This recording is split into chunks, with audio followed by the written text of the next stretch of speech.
Hej miqtë e mi, ja ku po takohemi sërish në kanalin Monitor TV në këtë ditë të sotshme.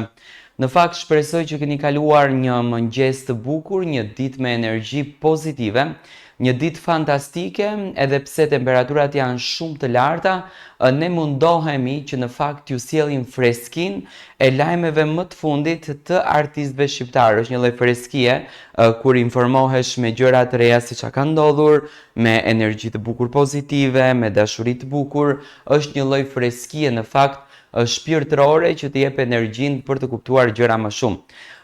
Do të nisim këtë maraton të gjatë komentimesh në këtë ditë me personazhin më të diskutueshëm, me këtë gocën që ka bërë lëm shërjetin, me Egli Tako. Egli Tako, vajza që po çmend të rjetin, ditën e djeshme publikoi këngën e saj të shumë komentuar, Baby. Një këngë që u lançua në kanalin zyrtar të Eglit, ashtu edhe siç e kemi thënë, në menaxhimin e kompanisë SBS nga menaxheri Jetmir Agaj. Egli Tako pati një pauzim në profesionin e saj, në karrierën e saj muzikore, do me thënë nuk u ngjit në sken, le ta quajmë, për javë të tëra, derisa vendosi se me kë kompani do të shkonte, se çfarë bashkëpunimesh do të bënte dhe çfarë kontratash do të bënte në këto kompanit.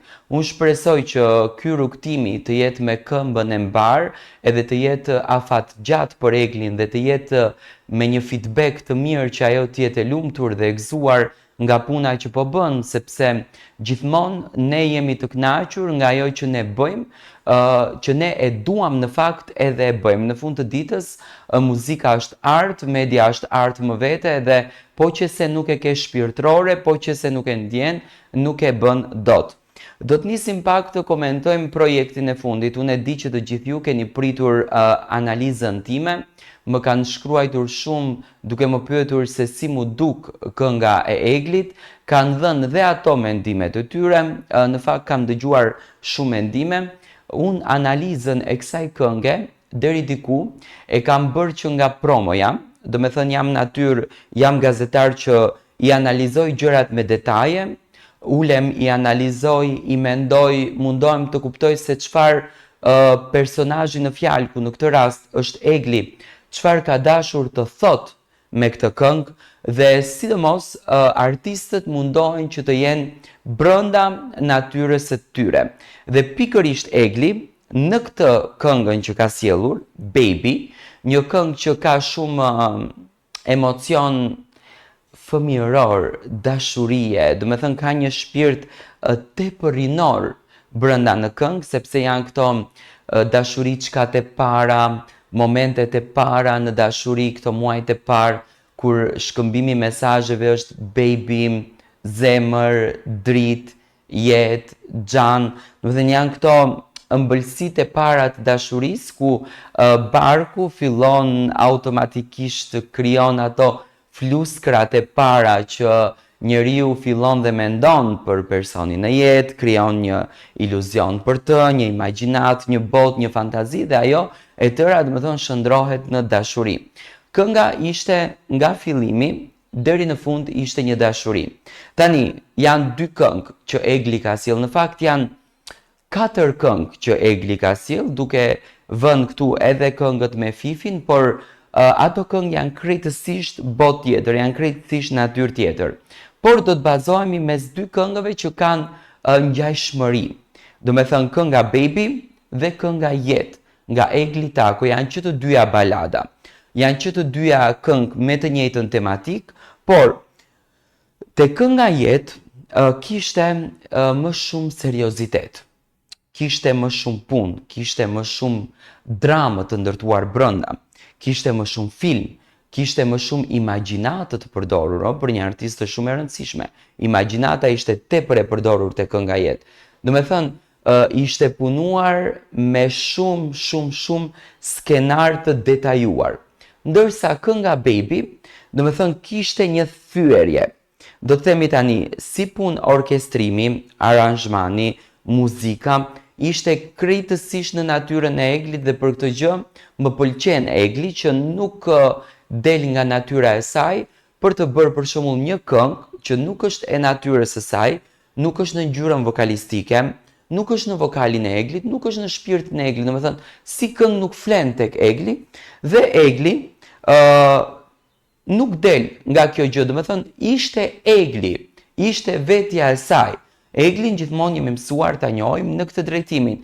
Domethënë ajo që unë arrita të kuptoj tek Egli është kjo që Egli mund të bën këngë me ritëm, bën këngë me ritëm pa problem, por jo të gjithë barën e këngës t'ia vej vetes së saj. Por domethënë mund ta bën me ndonjë bashkëpunim. Por si balad, ishte balade e qelluar, ishte e qetë, domethënë të qetësonte shpirtin, të pushonte veshin, kombinimi i klipit ishte i lezetshëm, domethënë një klip i cili ishte punuar në verë, një balad e ndjeshme shpirtërore, por që kishte ngjyra verore, domethënë kishte ngjyra verore brenda dhe ngjyrat verore ishte klipi i cili ishte kombinuar me këndimin, domethënë ideja e gjithçkaje ishte shumë e bukur. Në fakt veshjet ishin të ngjajshme me bashkëpunimin që Egli ka bërë me Fifin, domethënë dhe aty ka qenë pothuajse e njëjta histori në klip, domethënë të njëjtat veshje. Mendoj që ishte një rikthim i njëjtë tek puna e veshjeve. Për mendimin tim do të ishte shumë interesante në qoftë se do të kishte pak veshje edhe më verore, domethënë që mos ishin këto si të themi këto kapuçat të fermerëve, kaubojski, si janë këto stili kaubojve. Domethënë le të ishte diçka pak më stil, pak më verore, do të ishte më e bukur, po edhe kështu nuk është e keqe, edhe kështu është fantastike, edhe kështu është e ëmbël, por thjesht domethënë ka qenë në një klip e tillë. Por Egli nuk ma merr mendja që i kishte dhënë aq rëndësi kësaj pjese, sa që i kishte dhënë rëndësi pjesës që kënga të del e bukur dhe të jetë e pëlqyeshme te publiku. Kënga pati sukses, klikimet nuk më duken personalisht mua të bleme, sepse po të ishin klikime të bleme, kënga do të shkonte automatikisht, domethënë që në momentin e parë do të shkonte 2 milion, 3 milion, por Egli e ka lënë këngën natyrshëm, e ka lënë këngën që shqiptarët vetë ta kërkojnë, vetë ta studiojnë, vetë ta klikojnë. Domethënë don që në këtë klipin apo në këtë projektin Egli të merr vlerësimin e vërtet shqiptar të ndjekësve të saj dhe klikimet janë shumë mirë, domethënë është afër 300.000 klikime që nënkupton që po shkon drejt gjysmë milionit. Nuk ma merr mendja që në 24 orën e parë kënga do të merr milionin, jo që nuk e duan Eglin, por thjesht faktin që domethënë është stina tashmë e verës, janë angazhimet e qytetarëve, të gjithë janë në përpushime dhe jo të gjithë janë aktiv në të njëjtën kohë. Domethënë ndryshon. Por gjithsesi si projekt më pëlqeu, ishte projekt i bukur, ishte një projekt i cili nuk kishte një, le të themi një goditje për dikë.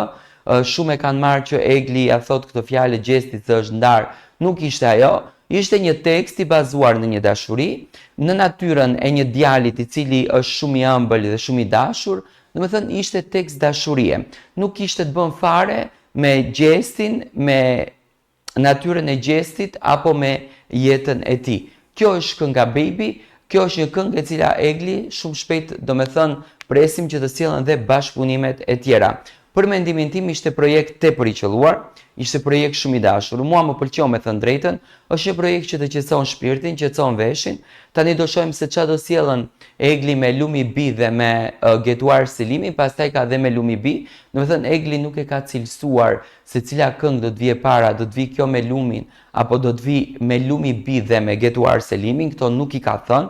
Domethënë ato të cilët thonë që kjo do vijë para, ajo do vijë dyta janë gënjeshtra, sepse Egli nuk e ka thënë, por besoj që në ditët në vazhdim do ta zbuloj, besoj që edhe këto këngët e tjera do të jenë këngë të bukura, nuk e di në qoftë se do të publikohet kjo me Getin në kanalin e Eglit, sepse Egli tha që unë jam e ftuar në atë këngë dhe automatikisht domethënë kur është e ftuar publikohet në kanalin e Getuar Selimit. Por gjithsesi, kënga Baby është që ta rumbullaksojmë domethënë si gjë. Kënga Baby është shumë e bukur, është në natyrën e Eglit, është në njeriun e Eglit. Egli nuk ka dalë nga vetja e saj, domethënë qëndron brenda kornizave të saj. Kjo është shumë e rëndësishme për një artist, sepse vetëm duke qenë vetvetja ti mund të marrësh atë që ti dëshiron. Do me thënë, më pëlqen që nuk e shet veten e saj për këngë komerciale, për të sunduar që të kapën tregun.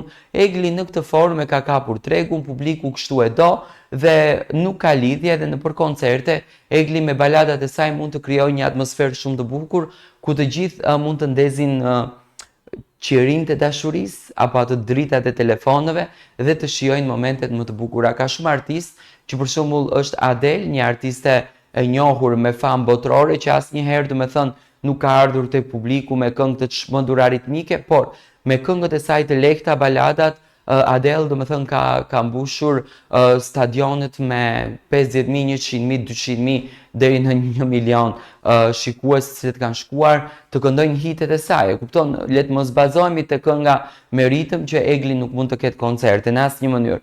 Por gjithsesi, këngët e Eglit janë të bukura, të qeta, të lehta për t'i dëgjuar për veshin dhe të pëlqyeshme. Nuk kishte thumba, nuk kishte goditje. Tani në qoftë se Egli këndon një këngë për ndarje, nuk do të thotë që Egli dhe Gjesti karrierën e tyre e fokusojnë tek jeta e tyre dhe për të gjuajtur thumba ndaj njëri tjetrit, do me thënë nuk është kjo. Artistët zakonisht bazohen në një tematik.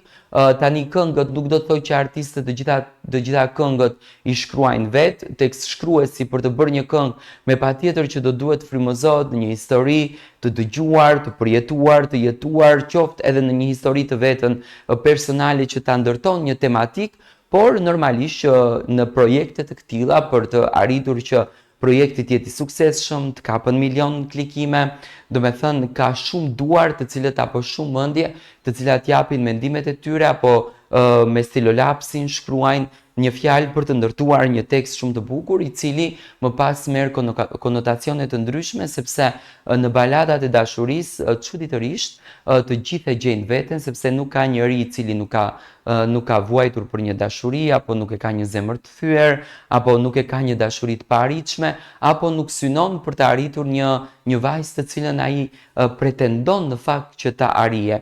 Dhe prandaj unë nuk i shoh këngët e Eglit si një lloj dedikimi. Përdorën pak doza nga Big Brotheri, përdorën disa fjalë të vogla për të ngritur një lloj kureshtje në fakt tek publiku shqiptar, e përdorën këtë gjë, e ka këtë pjesën, por nuk e ka, do me thënë, këngën të drejtuar kundërdrejt një personit që në fakt të gjithë e kanë këtë idenë që Egli i bën këngën, apo e ka bërë këngën, apo e ka ndërtuar këngën, apo e ka sajuar këngën për Gjestin. Por thjesht, do me thënë, është një emocion, një ndjesi që Egli e ndërton për njeriun dhe për jetën e saj. Kjo është ajo se çfarë arrita në fakt të kuptoj nga ky projekt, çfarë arrita në fakt të kuptoj nga kjo këngë. Kënga është shumë e bukur, është mirë e klikuar, duke që të gjitha klikimet janë natyrale, janë të vërteta.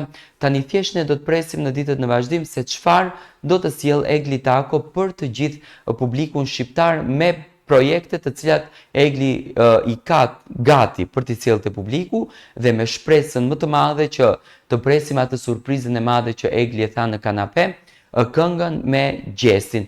Por bashkëpunimi me Sergjën ishte fantastik, kënga shumë e bukur. Egli uroj të jesh gjithmonë e ktill, e suksesshme, e kënaqur për të na sjellë projekte shumë të bukura. Qëndro vetja, sepse duke qenë vetja mund të jesh tepër e suksesshme.